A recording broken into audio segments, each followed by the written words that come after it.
За бүх чөлөөний хөрөвдөр жишүүн асуулт асууж үг гэлээ. За тэгэхээр би байнгын орон дээр бас тодорхой байр суурь илэрхийлсэн. Төрийн албаны зөвлөл бол хитрхи асуудал нэг талтай ханддаг, үзмжээр ханддаг ийм одоо байгууллага болчиход байгаа. Жишээ нь одоо Баян-Онгор аймагт аймгийн иргэдийн урлын төлөөлөгч нь тусгай ажил гүйцэтгэх өсгөө байтал одоо тамгийн газрын дарга хийцэн явж байгаа шүү дээ. Хэд хэдэн одоо газрын дарга хийж байгаа, төрийн алба хашиж байгаа. Ийм байдлаар бол дандаа одоо тийм хоёр нүртэй асуудал ханддаг ийм одоо байгууллага болчиход байгаа. Ер нь бол энэ төрийн албаны томилгоо, энэ бүх зүйл залуучууд одоо энэ төрийн албанд ажиллах тэр бүх зүйлүүдийг бүгдийг одоо хаадаг. Хэсэг хүмүүсийг оруулж төгжиж авчаад тэнд одоо салхисүүлдэггүй.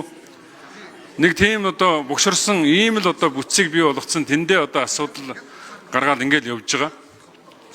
Тэгээ энэ төрийн албаны албан агчийг томилох энэ одоо бүх зүйлийг эрхийг одоо бүгднийг одоо энэ тэндээс булааж авсан. Тэндээ одоо танаа томилгооч болохгүй нь, эн чинь болохгүй нь гээл өөрсдийнхөө одоо тэр одоо гаргаж ирсэн хүмүүсийг заавал одоо оруулахын төлөө явдаг ийм л одоо бүтц болцсон. Тийм учраас энэ одоо энэ байгууллага бол энэ төрийн албан хаагчдыг томилох тэр бүрийн эрхийг бүгдийг авсан хэрнээ дахиад дээрэс нь төсвөрүүч нь өнгөж эхэлж байна. Жишээ нь би саяхан одоо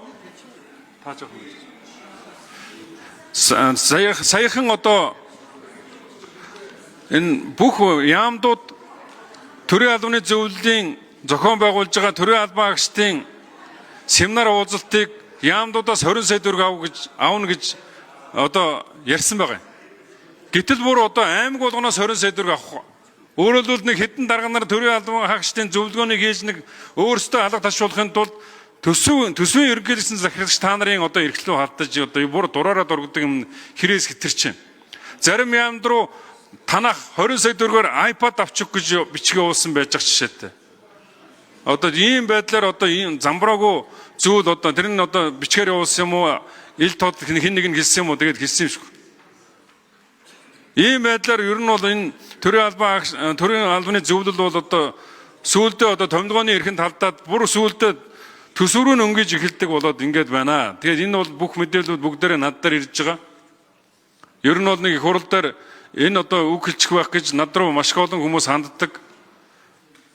Олон зүйлүүд байна. Тийм учраас одоо энэ төрийн албаны энэ зөвлөл дээр хитрхи нэгдлийг одоо барьсан томилгоонууд маш их явагдсан. Тэнд